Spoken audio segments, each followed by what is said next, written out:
Good evening friends and welcome to this channel as the name of Manufacturing Excellence with Moin. Friends, last video में मैंने आपको ROCE यानी कि return on capital employed के बारे में बताया था। फ्रेंड्स, आई होप आपको वो वीडियो पसंद आया होगा और फ्रेंड्स आप मेरे वीडियो को पूरा लास्ट तक देखिए जिससे आपको क्लियरली समझ में आएंगे, क्योंकि ऑलरेडी वो वीडियो बहुत छोटे छोटे में बना रहा हूँ, इसलिए वो एक टॉपिक को दो वीडियो में हम कवर करते हैं। और फ्रेंड्स, इसे लाइक शेयर एंड सब्सक्राइब कीजिए अपने फ्रेंड्स के साथ।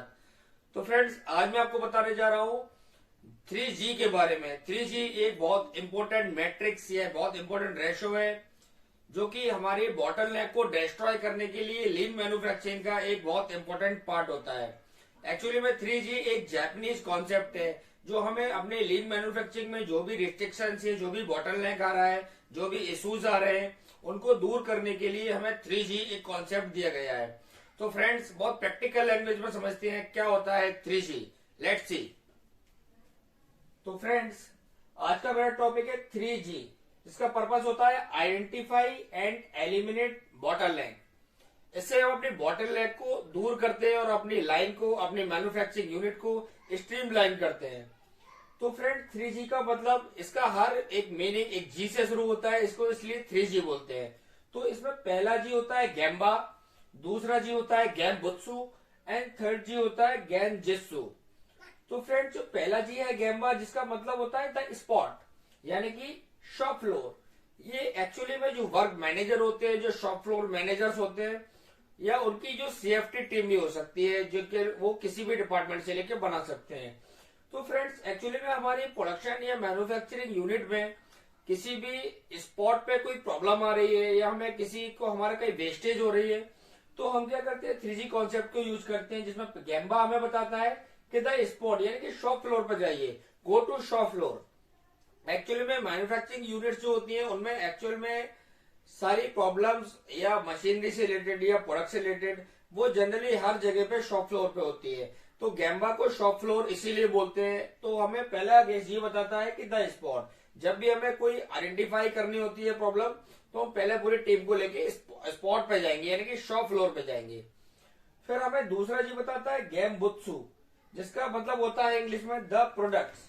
मतलब हम अब शॉप फ्लोर पे आ गए। अब शॉप फ्लोर पे बहुत सारी मशीनरीज लगी हुई है और हमें किस जगह पे अब जाना है और क्या प्रोडक्ट चेक करना है, यानी कि हमारे प्रोडक्ट से रिलेटेड हमें क्या प्रॉब्लम आ रही है, जिसको हमको बॉटलनेक दूर करके अपने वेस्टेज को कम करना है या अपनी प्रोडक्टिविटी को बढ़ाना है। तो अब हम प्रोडक्ट्स को इस केस में इस तरह से देखते हैं कि उसकी हर स्टेज पे उसमें क्या क्या इश्यूज आ रहे हैं। सपोज अगर वो इशू किसी एक्स या YZ या किसी भी, सपोज 1 2 3 4 बहुत सारे स्टेशन बने हुए हैं और वो प्रोडक्ट बहुत सारे स्टेशन से होके निकल रहा है, तो हमने फाइंड किया कि हमें चौथे ऑपरेशन पे यानी कि 4th स्टेशन पे कोई हैंडल आ रहा है, यानी कि 4th स्टेशन हमारा बॉटलनेक है। तो फिर हम वहां पे देखेंगे कि वो बॉटलनेक क्यों आ रहा है। हो सकता है वहां पे ज्यादा मोशन हो रहे हैं, वहां पे ज्यादा ह्यूमिडिटी है या ज्यादा टेम्परेचर है, या वहां पे कुछ मशीनरी में एबनॉर्मलिटी है जिसकी वजह से वो प्रॉब्लम आ रहा है, या हमारे एक्शन सही नहीं है। तो इस तरह से हमें गेमबुत्सु बताता है कि हमें शॉप फ्लोर पे प्रोडक्ट्स को किस तरह से वेरीफाई करना है और बॉटलनेक को किस तरह से देखना है।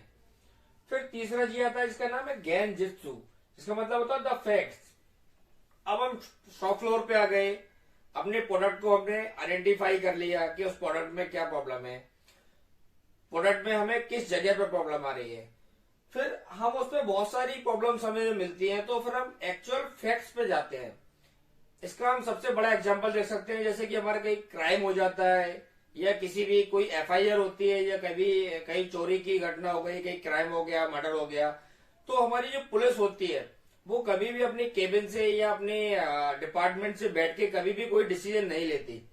वो जरूर उसके ऑन द स्पॉट पे जाके अपने एक्चुअल फैक्ट उसमें ढूंढते हैं कि उस केस के पीछे क्या प्रॉब्लम है, मेन प्रॉब्लम को लेके फिर वो उसको आइडेंटिफाई करके उसको जज करते हैं। तो सेम फॉर्मूला हम गेनजित्सु में यूज करते हैं कि जब हमने शॉप फ्लोर पे आ गए, हमने प्रोडक्ट को वेरीफाई कर लिया कि कहाँ पे प्रोडक्ट में किस स्टेशन पे प्रॉब्लम आ रही है, फिर वो प्रॉब्लम क्यों आ रही है, फिर हम उसके एक्चुअल फैक्ट्स पे जाते हैं, ऑपरेटर से बात करके, खुद वहां पे टाइम स्टडी करके। एक्चुअली में फ्रेंड्स इसमें एक बहुत की पॉइंट होता है कि हमें अपनी केबिन से निकल के शॉप फ्लोर पे जाना ही होता है, क्योंकि अगर हम अपने केबिन से, जो मैनेजर लोग होते हैं वो अपने केबिन से ही एक किसी रिपोर्ट के बेस पे एक्शन डिसाइड करते हैं। लेकिन 3G कॉन्सेप्ट हमें बताता है कि हमें कभी भी किसी की सेकंड इंफॉर्मेशन पे या सेकंड हैंड इंफॉर्मेशन पे कभी भी डिसीजन नहीं लेना है। अगर जब हम कहीं इंप्रूवमेंट करने जाते हैं तो इसका की फैक्टर होता है कि हमें स्पॉट पे ही जाके फैक्ट्स पे डिसाइड करना है कि हमें क्या एक्शन लेना है और उसके पीछे क्या प्रॉब्लम है, क्या फैक्ट है। तो फ्रेंड्स इस तरह से ये 3G बताता है, क्योंकि जब हम किसी फैक्ट्स पे सिंगल हैंड इंफॉर्मेशन लेते हैं फ्रंट लाइन में, क्योंकि जब हमें पता होगा, खुद हम देख रहे हैं क्या प्रॉब्लम है, तो हमें उसको आइडेंटिफाई करने में कम रिसोर्सेज लगते हैं। तो फ्रेंड इस तरह से ये 3G हमें बॉटलनेक को एलिमिनेट करके अपनी लाइन को एक्सट्रीम करने के लिए ये हमें 3G प्रोसेस बताता है। फ्रेंड्स इसके कुछ बेनिफिट्स भी होते हैं, जैसे कि पहला बेनिफिट है सो इजी टू इम्प्लीमेंट। ये इतनी इजी प्रोसेस है जिसको हम इजीली इम्प्लीमेंट अपने फ्लोर पे कर सकते हैं। CFT बना के सिर्फ हमें देखना है और उसको ऑब्जर्व करना है अपनी एक्सपीरियंस के बेस पे, तो ये काफी इजीली इसको इम्प्लीमेंट कर सकते हैं और इसमें कोई भी ज्यादा एक्सपेंसिव ट्रेनिंग या ज्यादा एक्सपेंसिव रिसोर्सेज की जरूरत नहीं होती। सेकेंड आता है quick find problems and reduce wastage. जब हम ऑन द स्पॉट किसी चीज को देखते हैं तो हमारे एक्सपीरियंस के बेस पे हमें ज्यादा जल्दी आइडेंटिफाई होती है कि वो क्या प्रॉब्लम है और उसकी वजह से क्या वेस्टेज हो रही है। तीसरा आता है इंक्रीज प्रोडक्टिविटी। जब हम किसी वेस्टेज को 3G के थ्रू कम करते हैं या किसी स्टेशन जहां में बॉटल लगा रहा है उसको डिस्ट्रॉय करते हैं तो डेफिनेटली फ्रेंड्स हमारी प्रोडक्टिविटी काफी ज्यादा इंप्रूव होती है। फोर्थ आता है इंक्रीज कॉन्फिडेंस। जब हम खुद किसी काम को अच्छी तरह से करते हैं या किसी भी बॉटलनेक को दूर करके अपनी प्रोडक्टिविटी बढ़ाते हैं, अपने वेस्टेज को कम करते हैं, सेफ्टी इंप्रूव करते हैं, तो डेफिनेटली हमारा कॉन्फिडेंस लेवल काफी हाई होता है और वहां काम कर रहे लोगों का भी कॉन्फिडेंस लेवल काफी हाई होता है। तो फ्रेंड्स ये थे बेनिफिट्स 3G के। तो फ्रेंड्स आई होप आपको ये वीडियो पसंद आया होगा। इस वीडियो को लास्ट तक देखिए और अपने फ्रेंड्स, अपने सबऑर्डिनेट्स और अपने जितने भी ग्रुप्स हैं सब में इसको शेयर कीजिए एंड प्लीज इसे सब्सक्राइब कीजिए। Thank you.